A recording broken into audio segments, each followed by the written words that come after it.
Hello again, everyone. Welcome to Big Papa Breeze version 2, where we cover more than just video games. I promise. Like today, for instance. Today is all about that time Scooby-Doo's franchise had a blatantly obvious midlife crisis. So, let's begin the show.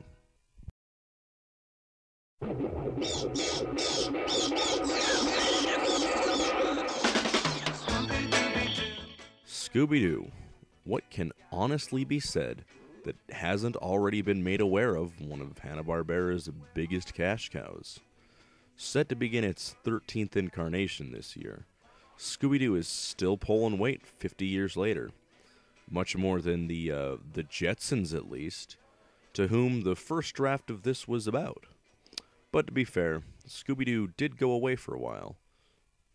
I mean, technically, Scooby-Doo in its original format went away in 1980 as the second version of Scooby-Doo and Scrappy-Doo, the fifth incarnation of the series, removed Velma, Fred, and Daphne from the story, more or less amalgamating their personalities into that little glob we know as good old Scrappy-Doo.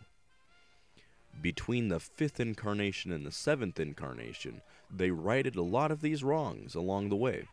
They added Daphne back at first, followed by Velma and Fred. Don't worry, though, they were removed again almost immediately in the seventh incarnation. As in 1985, this led to the outright cancellation. And in, well, technically, 1988, we got the eighth incarnation with a pup named Scooby-Doo that went on to 91, but that was also canceled. And it took about 7 years before we had Scooby-Doo come back. Unless you count the crossover with Johnny Bravo in 97. The 94, there was a film of Scooby-Doo and Arabian Nights.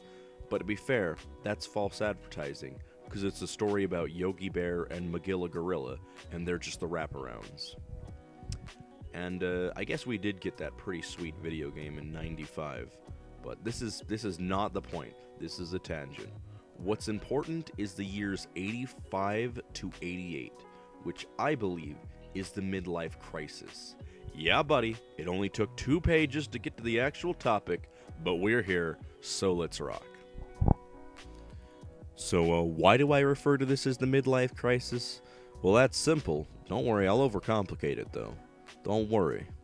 To me, at least, Scooby-Doo, in its original run, went from 1969 to 2001, ending with the release of Scooby-Doo and the Cyber Chase, and this also signaled the end of traditional cell animation. Anyway, tangent over.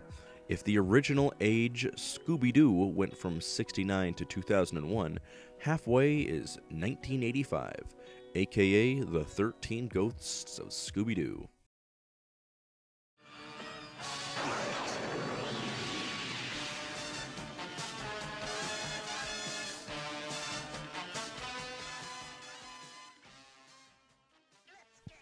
So while the song was a banger, the series as a whole was unremarkable. However, it gave us our first glimpse at the unholy creature that is Red Shirt Shaggy. Why is he wearing red?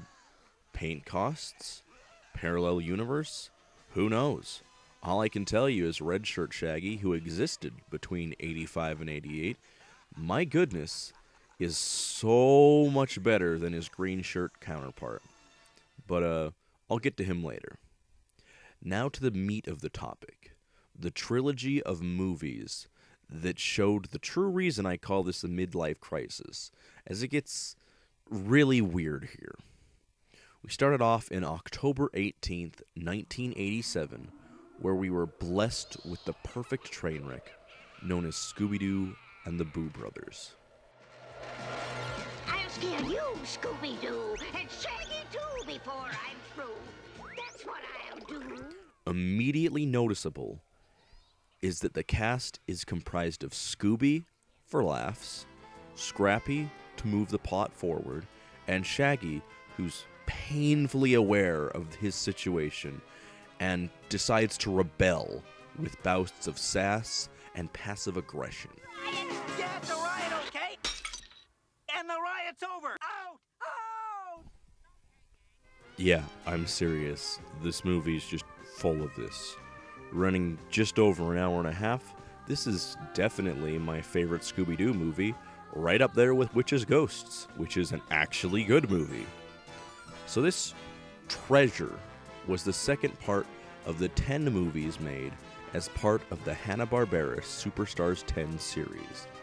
10 TV movies cranked out across 14 months. You can tell this probably drained the momentum of the studio as well as the creativity just being sucked from their bodies. You can tell because movie number 1 was Yogi's Great Escape, and movie number 10 was Yogi and the Invasion of the Space Bears. That is a masterpiece. I'm moving on, by the way. These aren't reviews. I'm not Rebel Taxi, and I'm covering a time frame, not necessarily the movie's contents. Anyway, in between October 18th, 1987 and October 16th, 1988, we got movies 3 through 7 of the Superstars 10. The Jetsons Meet the Flintstones, Yogi Bear and the Magical Flight of the Spruce Goose, Top Cat and the Beverly Hills Cats, The Good, the Bad, and Huckleberry Hound, and Rocking with Judy Jetson. That's right, Jetsons got 2 movies, bringing them back up. Got 'em! However, movie number 8, debuting on the aforementioned October 16th, 1988, was Scooby-Doo and the Ghoul School, or more accurate, the Ghoul School. Oh yeah, Shaggy is there to move the plot forward, and there were also 2 dogs just kind of there. Quick interjection. For some reason, Shaggy has a green shirt on the cover, but there is no green shirt to be seen in the actual show. He's a little toned down from his passive aggression and spiteful dialogue, though, on this one. You can tell Shaggy is, just there for the paycheck, though. You take over now, Shaggy. Like you're the boss, Miss Grimwood. In the long run of things, this movie's harmless, if not a little bit absolutely bizarre. But it was outdone. Don't you worry.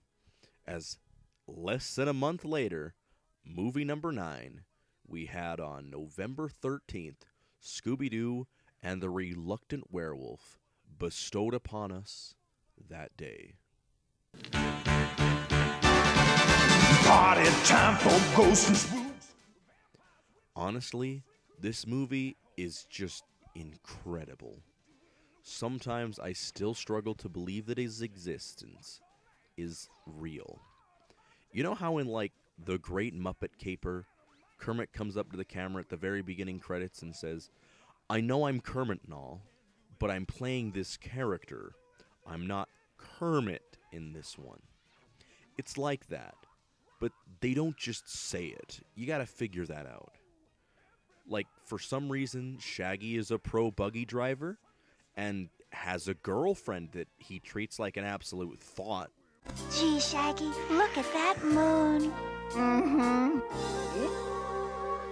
Oh yeah, by the way, this is basically one of those Johnny Test Racing episodes that happen for some reason. And the writing is so dry.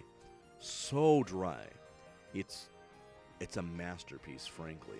Ha-ha! Just as I thought. This engine is stolen property. Stolen property? Since when? Since right now. That being said, when you watch this one, as well as Ghoul School, you can tell the creative strain on the company was taking hold. There's just gotta be a way out of this crazy house. Wow! A trap door! As this was as far astray from the classic Scooby-Doo formula than we've seen up to this point.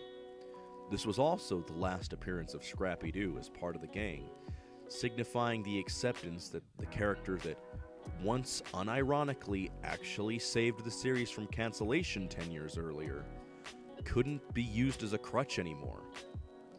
This was also the end of the run for Red Shirt Shaggy, with the exception of an appearance of, digital form in Cyber Chase, and allegedly in the upcoming movie set to finish the 13th Ghost storyline. However, like in Cyber Chase, he won't be the lovable, sarcastic jackwagon like he is in the trilogy. Delicious! Like, knock it off! Oh, hi, pal! It's most likely. Around this same time, a pup named Scooby-Doo debuted, and that was fine, but it couldn't stop the cancellation in '91. From that point, it took 7 years for a proper return. But I mean, with Zombie Island, Witch's Ghost, and Alien Invasion being so just beautiful to look at, and Cyber Chase being a coming-of-age story of sorts, it seemed to be a fitting end for Scooby-Doo Phase 1. And what's new, Scooby-Doo? The new 100% digitally animated show debuting in 2002, I felt put Phase 2 on a good block to start out. I think Phase 2 is doing just fine, but 2014 was definitely Midlife Crisis Phase 2. But that's a different story for a different day. As for my final words on the trilogy, I at no point blame these movies for the cancellation of the series. I feel it just needed a break is all.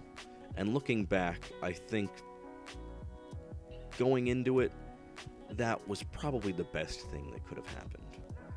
I do miss Red Shirt Shaggy, though. Maybe the third WWE crossover movie can return him. You know what else got a WWE crossover movie? That's right, the Jetsons. Get in there. Full circle. Booyah. Anyway, thanks for watching and stuff. You can tell the quality's dropped off a cliff here. But look, a new video editing program. Maybe. Who knows? What do you know? All I know is I want you to have a good day. Leave a suggestion if you want, and go watch the Jetsons. See you later.